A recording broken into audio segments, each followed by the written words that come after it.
Assalamualaikum geng. Hari ni saya ada dekat sana Sungai Kuala Muda. Sini adalah terletaknya historical landmark ni. British and Siamese boundary. Okey, mai saya cerita secara ringkas lah. Ni batu sempadan British Siam. Zaman dulu kala British ni diperintah oleh bukan British. Pulau Pinang ni diperintah oleh British. Kalau hampa nak tahulah Pulau Pinang.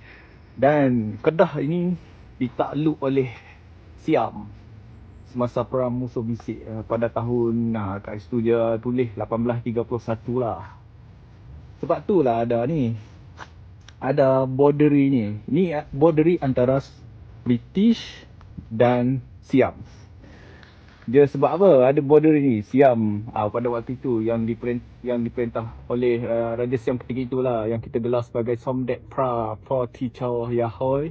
Dia telah memberi kawasan ni. Dia telah membuat ni kepada border ini kepada British sebagai membalas jasa lah. Sebab British tu yang duduk kat Pulau Pinang tu, dia tak tolong Kedah lah masa Kedah kena serang dengan Siam dulu. Ini sejarah dia.